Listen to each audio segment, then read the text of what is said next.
Gawa 1:12 hanggang 14.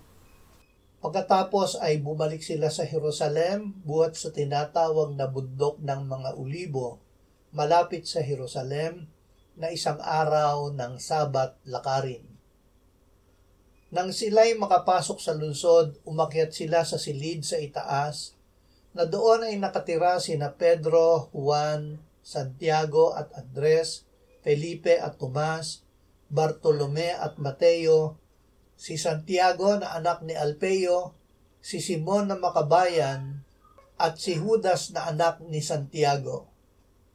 Sama-samang itinalaga ng lahat ng mga ito ang kanilang sarili para sa pananalangin, kasama ang mga babae at si Maria na ina ni Jesus at ang kanyang mga kapatid. Hingin ang sinasabi ng Diyos.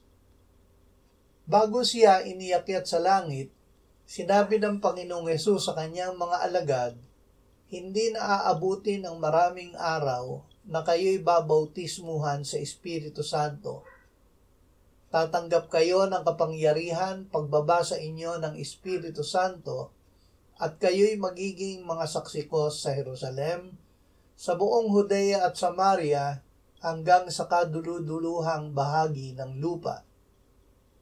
Manatili kayo sa lungsod hanggang mabihisan kayo ng kapangyarihang galing sa itaas.